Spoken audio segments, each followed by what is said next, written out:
Right?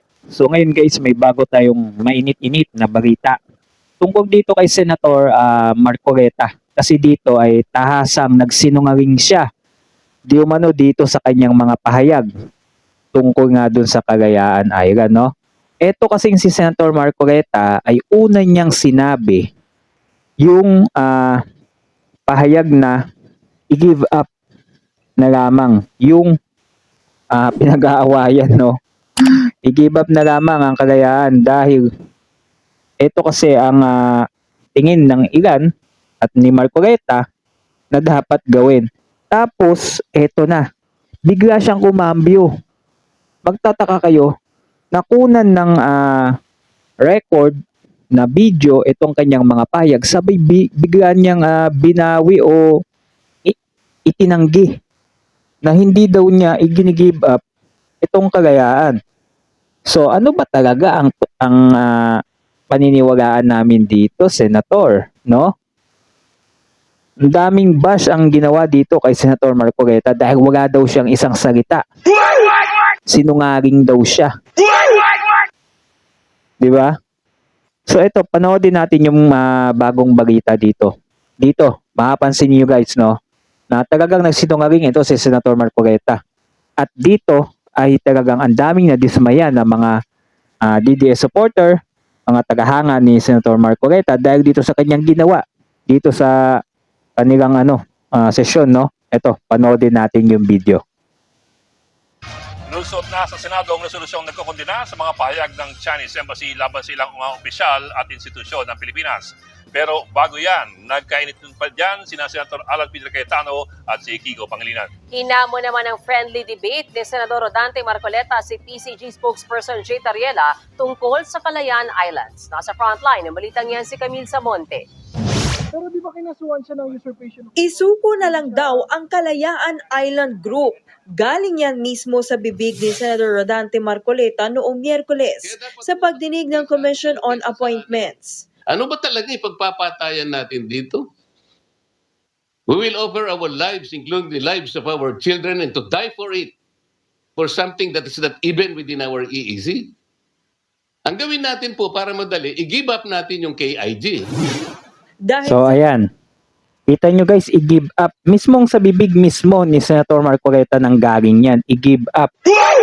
Diba? Tapos ngayon, eto, tignan nyo yung kanyang pahayag ngayon, no? Yung nung sinabi niya nung Feb 4, no? Ngayon, eto, tignan nyo to, yung bago niyang pahayag ngayon. Sa pahayag na yan, inimbitahan ni PCG spokesperson for the West Philippines si Jay Tariela si Marcoleta na sumama sa pagpapatrolya ng mga otoridad sa mga teritoryo ng Pilipinas. Nako po, hindi yan sasama sa Senator Marcoleta na magpatrol sa dagat. Nako po, hindi yan sasama si Senator Marcoleta. Malabo yan na imbitahan ni PCG spokesperson, no? Hindi yan sasama. Hindi yan papagag dyan sa hamon na yan ni Jay Tariela. Pero biglang kumambyo si Ayan na. Marcoleta. Gate niya, hindi naman daw niya sinabing i-give up ang Kalayaan Island. Naku po, hindi daw niya sinabi, ano tong record na to? AI. Diba? Ako, dismayado din ako kay Marcoleta dito sa sinabi niya. Tinang sinabi niya. Ang gawin natin po para madali, i-give up natin yung KIG. Oh. Heto naman ang sinabi niya ngayon. Hindi ko po sinasabi na i-give up natin. Oh, di ba? Ngunit ang pinag-uusap, Ano ba talaga? I-give up o hindi? Ikakasabi mo lang nung Feb 4 na i-give up ang Cagayan Island. Sabi nila, pro-China daw to si Marcoleta. Sa tingin nyo guys, pro-China kaya to?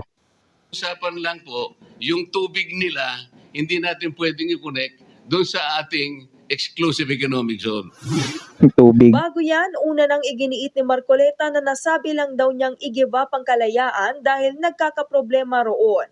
Sa imbitasyon naman ni Tariela kay Marcoleta, sabi ng senador, mag-friendly debate daw muna sila. Debate. Himok pa ni Marcoleta si Tariela na magsaba ng mga kakampi. Tama si Justice Carpenter. And Sino ba yung professor sa UP? Patungbakan. Para Patumbakag. friendly debate. Bago pa yung pagpunta doon. Para sa ganun, maayos natin. Para sa Ang gusto pala dito ni Senator Marcoleta, mag-ano muna sila, no? Bago pumunta doon, no? Friendly debate. Yan ang gusto. Nasa ganon, sabi niya, para sa ganon ay maayos natin para sa kapakanan ng ating mamamayan. Natatawa na nga lang yung mga mamamayan sa mga pinagagawa ng ating gobyerno eh.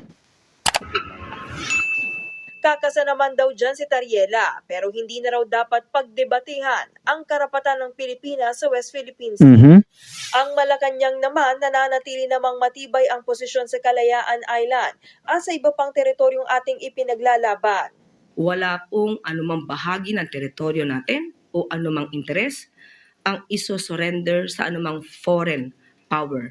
Yan, tama. Dapat hindi natin isuko ang talagang sa atin, di ba? Hindi dapat isuko ng ganun, matatakot ka. Siyempre, paglalaban ng Pilipinas yan, no? Kung talagang tunay na sa atin talaga. Dahil kapag sa atin naman talaga, dapat ipaglaban yan. Hindi basta-basta sinusuko yan, no? Diyan nagkabutas si Marcoleta sa kanyang mga pahayag tapos biglang kambyo. Sinungaling pa. Uri na sa mismong bibig si Senator Marcoleta. Dito siya masisira. Dapat din po tayo maging tugma sa ating ipinapahayag. May kasabihan nga tayo, ang magtanim ng hangin, bagyo ang aanihin. Higit 400 ang residenteng nakatira sa Kalayaan Island Group. Dami. 80 naman ang estudyante sa Pag-asa Integrated School. Ang mga guro, 10 lang, pero sila ang sandalan ng mga batang sabik matuto. Kaya paano sila kung isusuko ang kanilang lugar? Paliwanag ng isang maritime affairs expert, bagamat hindi isinama sa arbitral ruling kung sino ang nagmamay-ari sa isla. Tayo naman daw ang unang umukupa sa lugar. Ayun. So, kawawa talaga. Kung isusuko itong isla na to, paano yung 400 na tao ba yun o mga nakatira doon?